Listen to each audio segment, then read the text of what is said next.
درود ان پر، سلام ان پر، ہر ایک کلام و بیان سے پہلے درود ان پر، سلام ان پر، ہر ایک کلام و بیان سے پہلے جو ذہن قدرت میں جلوہ گر تھا وجود کون و مکان سے پہلے۔ جب رسالت دین کی تبلیغ فرمانے لگی پتھروں سے بھی صدا توحید کی آنے لگی۔ جب رسالت دین کی تبلیغ فرمانے لگی پتھروں سے بھی صدا توحید کی آنے لگی۔ ظلم سے تپتے ہوئے بطحا کے ریگستان میں ایک گھٹا رحمت کی اٹھی نور برسانے لگی۔ مدرسہ نور الایمان کے بہت ہی محترم مولانا محمد شفیق صاحب آج کے اس جلسے کے صدر عالی وقار، ہمارے سرپرست بہت ہی محترم مولانا ضیاء الدین ندوی صاحب، ہمارے بہت ہی مشفق و بہت ہی مہربان حضرت مولانا رئیس احمد صاحب قاسمی، امام جامع مسجد، امام مسجد کٹرا محمود آباد، ہمارے بیچ میں تشریف رکھتے ہیں حضرت مولانا مفتی افضال صاحب، اور میرے بہت ہی محترم میرے بڑے بھائی منیر احمد انصاری صاحب و دیگر ہمارے بہت سے معزز حضرات یہاں پر موجود ہیں۔ یہاں کی معلمات، یہاں کے طالب علم اور یہاں کی طالبات، آج یہاں پر ابو شان ولد محبوب عالم نے حافظ قرآن ہونے کا شرف حاصل کیا ہے۔ میں بہت ہی مبارکباد پیش کرنا چاہتا ہوں قاری محمد غفران صاحب کو، جن کی زیر نگرانی انہوں نے حفظ قرآن مکمل کیا ہے، اور حفظ قرآن مکمل ہونے کی بہت بڑی فضیلت ہے، وہ ہمارے علماء اکرام یہاں پر بتائیں گے۔ ہم اسی کے ساتھ ان کے استاذ کو بھی مبارکباد پیش کرنا چاہتے ہیں، اور ان کے والدین کو بہت مبارکباد پیش کرنا چاہتے ہیں۔ اس لیے مبارکباد پیش کرنا چاہتے ہیں کہ یہ بہت بڑی سعادت مندی ہے کہ آج انہوں نے قرآن مجید کا حفظ جو ہے وہ مکمل کیا ہے۔ قرآن کریم کوئی معمولی چیز نہیں ہے۔ مولانا افضال صاحب نے بھی بتایا کہ دنیا کی سب سے محترم اگر کوئی کتاب ہے اور مقدس کتاب قرآن مجید ہے، اس کا حفظ آپ نے کیا ہے۔ ہمارے علماء بیٹھے ہیں، یہ جانتے ہیں کہ جس وقت سرکار مدینہ صلی اللہ تعالیٰ علیہ وسلم کے اوپر قرآن مجید نازل ہونے کی بات آئی تھی، اس وقت پہاڑوں نے پناہ مانگی تھی اللہ تعالیٰ سے اور کہا تھا یا اللہ اس کی ایک آیت کریمہ جو ہے اگر نازل ہوئی تو ہم اس کو برداشت نہیں کر پائیں گے، اور یہ قرآن مقدس حضور نبی کریم صلی اللہ تعالیٰ علیہ وسلم پر نازل ہوا تھا۔ ظاہر ہے کہ اتنی مقدس کتاب کو اپنے سینے میں محفوظ کر لینا یہ بہت بڑی سعادت مندی کی بات ہے۔ بہت ساری فضیلتیں قرآن مجید کے اندر، حافظ قرآن جو حافظ باعمل ہے اس کے لیے بہت ساری فضیلتیں اللہ تبارک و تعالیٰ نے دنیا میں اس کو بتائی ہیں، اور یہ فرمایا گیا ہے کہ حافظ قرآن کا مرتبہ یہ ہے کہ قرآن مقدس کی 6666 آیت کریمہ ہیں، اور اللہ رب العزت اس باعمل حافظ قرآن سے کہے گا روز محشر کہ اے شخص تو جنت کے جو زینے ہیں ان کو چڑھتا جا اور قرآن مجید کی آیتیں جو ہیں وہ پڑھتا ہوا چلا جا۔ 6666 آیت کریمہ جہاں پر مکمل ہوں گی وہ تیرا آخری مقام اور تیری آخری منزل ہوگی۔ یہ ایک بہت بڑی فضیلت ہے۔ یہ بھی فرمایا گیا کہ حافظ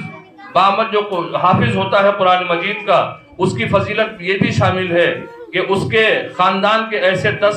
افراد جن پر جہنم واجب ہو گئی ہوگی، اور اس حافظ قرآن کی سفارش پر اللہ رب العزت ان کو جنت میں داخل کرنے کا فیصلہ کریں گے۔ یہی حافظ قرآن، ان کے بارے میں کہا گیا ہے کہ ان کے والدین کو روز محشر ایک ایسا تاج پہنایا جائے گا جو سورج اور چاند سے بھی زیادہ روشن ہوگا۔ حافظ قرآن کی بہت بڑی فضیلت ہے۔ ہم انہیں بہت ہی مبارکباد پیش کرنا چاہتے ہیں جو سلمہ یہاں پر ابو شان صاحب نے قرآن مجید یہاں پر حفظ کیا ہے۔ ساتھ ہی ساتھ ایک گزارش بھی ان سے کرنا چاہتے ہیں کہ جس سعادت کو اللہ تعالیٰ نے آپ کو حاصل کرایا ہے، قرآن مجید کو آپ ہمیشہ پڑھتے رہیے گا، اور ایسا نہ ہو کہ آپ اس کو پڑھ کر کے بھول جائیں یا اس کو نہ پڑھیں، یہ اچھی بات نہیں ہوگی۔ آپ برابر قرآن مقدس جو ہے اس کو پڑھتے رہیے۔ میں یہاں کے تمام معلمات جو یہاں پر بچوں کو تعلیم دے رہی ہیں اور یہاں کے جو بچے تعلیم حاصل کر رہے ہیں، ہم اس مدرسے کی ترقی کے لیے اللہ تعالیٰ سے دعا کرتے ہیں کہ پروردگار عالم جہاں جہاں پر تیرے مدارس ہیں اور جہاں جہاں پر تیرے اساتذہ کرام ہیں، جہاں پر ایسی معلمات ہیں جو علم سے روشناس کرا رہی ہیں، یہ بہت بڑی سعادت مندی کی بات ہے۔ ہم آپ سب کو مبارکباد پیش کرنا چاہتے ہیں، ساتھ ہی ساتھ ایک گزارش ضرور کرنا چاہتے ہیں کہ یہاں کے جو اساتذہ، یہاں کے جو طالب علم ہیں، یہاں کی جو طالبات ہیں، یہ بچیاں ہیں، ان کی یہ ذمہ داری ہے کہ اپنی معلمات کا جو آپ کو تعلیم دے رہی ہیں اور اپنے اساتذہ کا بہت احترام کیا کرو، اس لیے کہ انہی کی بدولت آپ علم سے روشناس ہو رہے ہیں، علم سے۔ اور علم ایک ایسی اہم چیز ہے کہ جس کے بارے میں بہت سی باتیں کہی گئی ہیں۔ سرکار دو عالم صلی اللہ تعالیٰ علیہ وسلم نے فرمایا کہ تم علم حاصل کرو بھلے تمہیں چین تک کا سفر کرنا پڑے۔ علم کی بہت بڑی اہمیت ہے۔ قرآن مجید کے اندر جو سب سے پہلی آیت کریمہ نازل ہوئی تھی، اقرأ بسم ربک الذی، اس میں سب سے پہلے پڑھنے اور پڑھانے کا ہی ذکر آیا تھا۔ میں ایک بار پھر مولانا ضیاء الدین صاحب ندوی دامت برکاتہم، ان کا میں بہت ہی شکر گزار ہوں۔ آپ نے حکم دیا تھا کہ آپ کو حاضر ہونا ہے، میں حاضر ہوا۔ اور یہ مدارس جو ہیں، یہ مدارس ہی ہیں جن کی وجہ سے ہم روشناس ہوتے ہیں کہ اللہ رب العزت کی ذات کیا ہے، سرکار مدینہ صلی اللہ تعالیٰ علیہ وسلم کی ذات کیا ہے۔ آج ہماری جو دنیا کے اندر جو پستی کا حال ہے، اس کی واحد وجہ یہ ہے کہ ہم نے علماء اکرام کی قدر کرنا چھوڑ دیا، ہم نے علماء اکرام کے پاس بیٹھنا چھوڑ دیا، ہم نے اپنے مسائل خود طے کرنا شروع کر دیے، ہم نے اپنا رہبر اور اپنا قائد جو تھا اس کو ہم نے اپنانا چھوڑ دیا، اور یہ مدارس جو تھے ان کی آج ہم نے تذلیل اور توہین کرنا شروع کر دیا۔ آج ہمارا کلچر، ہمارا معاشرہ اتنا گندا ہو چکا ہے کہ اگر ہم اپنے بچے کو ٹوپی کے ساتھ اور شرعی لباس کے ساتھ مدرسے میں بھیجتے ہیں تعلیم حاصل کرنے کے لیے، تو آج اتنا افسوس ہوتا ہے یہ کہتے ہوئے کہ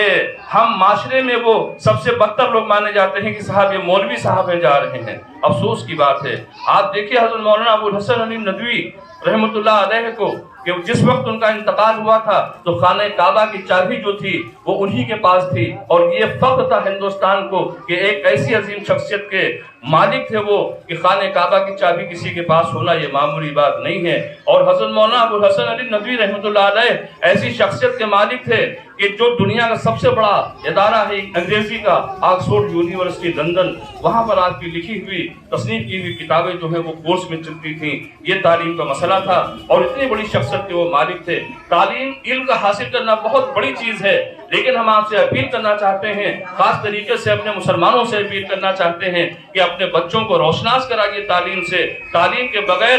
ٹھیک اسی طرح انسان ہے کہ پورا جسم اس کا موجود ہو لیکن اس کی آنکھیں نہ ہوں، اس طرح سے بے نور ہو جاتا ہے جسم اس کا آنکھوں کے بغیر، اسی طرح سے پوری زندگی انسان کے بغیر تعلیم کے بے نور ہو جاتی ہے۔ روشناس ہوئیے، قدر کیجئے ان مدرسوں کی، قدر کیجئے ان معلمات کی، قدر کیجئے ان اساتذہ کی جو آپ کو تعلیم سے روشناس کرا رہے ہیں۔ میں ایک بار پھر مولانا ضیاء الدین ندوی صاحب کو بہت مبارکباد پیش کرنا چاہتا ہوں، یہاں کی معلمات کو بہت مبارکباد پیش کرنا چاہتا ہوں، اور خاص طریقے سے آج جو حافظ قرآن یہاں پر ہو رہے ہیں، مکمل ہوا جن کا حفظ، ان کے لیے بہت ساری نیک دعائیں میری ہیں، نیک خواہشات ہیں، اور اللہ تعالیٰ سے میں دعا کرتا ہوں اس مدرسے کی کامیابی کے لیے، اور یہ حافظ جو ہوئے ہیں ان کے لیے دعا کرتا ہوں کہ اللہ رب العزت زندگی کے ہر شعبے میں یہ بہت کامیاب ہوں۔ مولانا ضیاء الدین صاحب، آپ نے یہاں پر مجھے آنے کا موقع دیا، آپ کا بہت بہت شکریہ۔ خدا حافظ۔